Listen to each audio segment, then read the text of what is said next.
Hello and welcome to another English class. Today we are focusing on present simple. I've done present tenses before in these videos, but one of my students recommended focusing only on one tense or element per video. So today we're going to do a video focusing exclusively on present simple. Now we use present simple for habits and facts, and we conjugate the third person singular, he, she, and it, with s or es. Okay, examples. I work, you work, he, she, it works. We work, you work, they work. Now, if the last sound of the infinitive is too similar to s, the sound s, then we add es, and it's pronounced is. For example, I change, you change, he, she, it changes.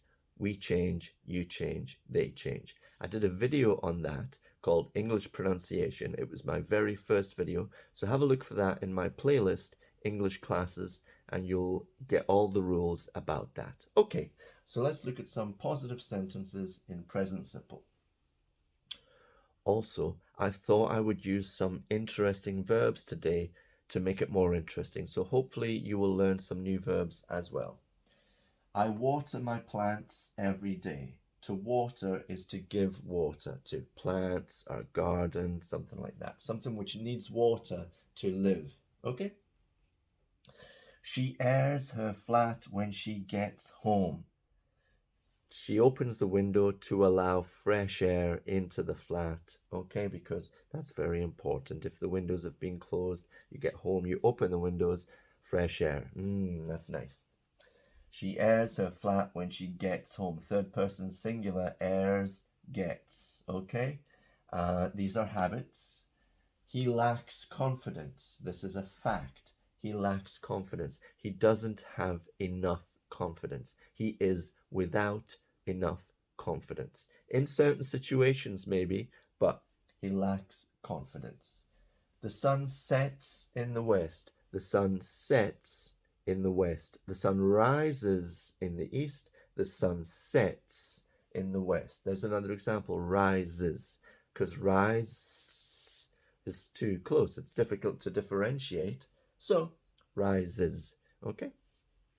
They meet daily. That's a habit, okay? So habits and facts, present simple. Those are positive sentences. We rarely use the auxiliary verb do for positive sentences. You can, and I'll do a video on that, but we use the auxiliary do, does, don't, didn't, doesn't for questions and negative sentences. Here we go. I don't waste time. Remember, I don't, you don't, he, she, it doesn't. And then the verb doesn't change. I don't waste time watching. She doesn't waste time watching, okay? Waste doesn't change. It's not she doesn't wastes, because doesn't is already conjugated. So we don't conjugate the main verb, okay? I don't waste, you don't waste, he doesn't waste, she doesn't waste. And I use this verb because waste time or spend time is always followed by a gerund, an ing verb. I don't waste time watching TV. He doesn't waste time playing video games. Okay? She doesn't crave attention. Crave means to want something desperately. We often use it with food. For example, many people crave chocolate. Oh, I really want some chocolate, or I really feel like a pizza, you know. It's common to crave things. You can crave attention as well. You need attention. Sometimes some dogs crave attention, but that's adorable. They just want to be with you, and it's lovely.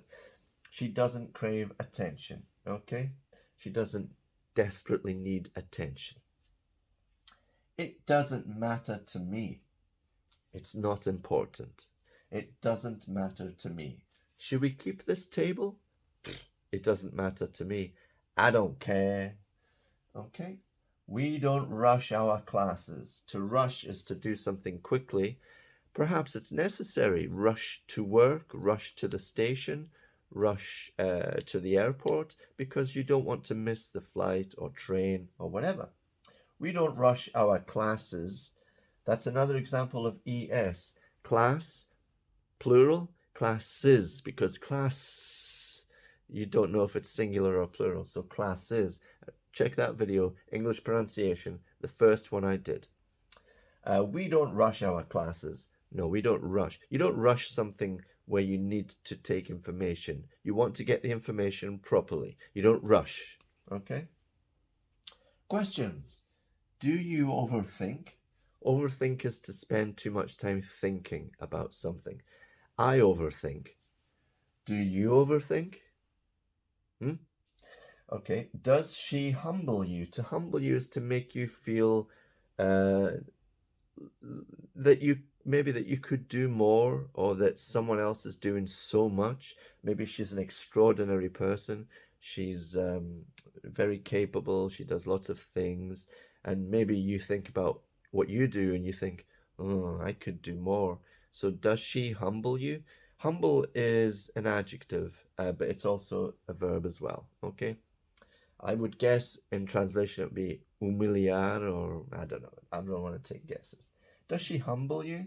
Does she make you feel like you could be better or you could do more?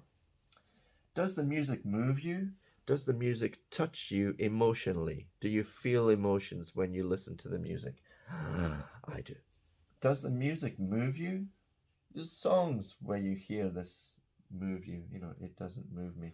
It doesn't move me. It doesn't make me feel anything. It doesn't have to be music. It could be films or literature or art or a story, someone's story, you know. It doesn't move me. It doesn't make me feel anything. Do they cave under pressure? Do they give up easily under pressure? Okay? For example, where's the gold? I'm not going to tell you. Where's the gold? I'm going to put this in your face. Okay, the gold is in that room over there. Oh, there you go. He caved easily. He caved quickly. To cave is to give up easily. Okay. Do they cave under pressure? Now, the future. We also use present simple to talk about the future, but really for timetables and schedules, not for people, but for timetables and schedules. You'll see all of the examples are things, not people. Okay? You can use people with start and finish. For example, I start at 10 o'clock tomorrow. Okay? You wouldn't say I am starting. You could, but anyway, I'm confusing you, aren't I? Okay, present simple to talk about the future for timetables and schedules. The train leaves. I leave, you leave, it leaves, it. The train leaves at 9:45 a.m. tomorrow. That's the future. But I'm using present simple because it's a timetable or schedule. The class doesn't start, negative sentence. The class doesn't start until 5:15 p.m. on Friday. That's the future, okay? It's a timetable or schedule. The class doesn't start, present simple. And a question, what time does the shop open next Sunday? Future, present simple. What time does the shop open? And remember, when you use a negative sentence or a question, you don't change this verb, okay? For he, she, and it. This is the verb which changes. What time do you? What time do I? What time does he, she, or it? And then the infinitive verb, always, okay? Doesn't start. Don't start, okay? There you go. So that's a video on present simple. I'm disappearing under this hat. I'm melting. So I hope you enjoyed that. Please subscribe to the channel for regular videos. Hit like. I'm very grateful. Share this with anybody you know who's learning English because it would be good for them. And leave a comment if you have any questions or doubts. Have a lovely day, and I'll see you again soon for another video. Bye-bye.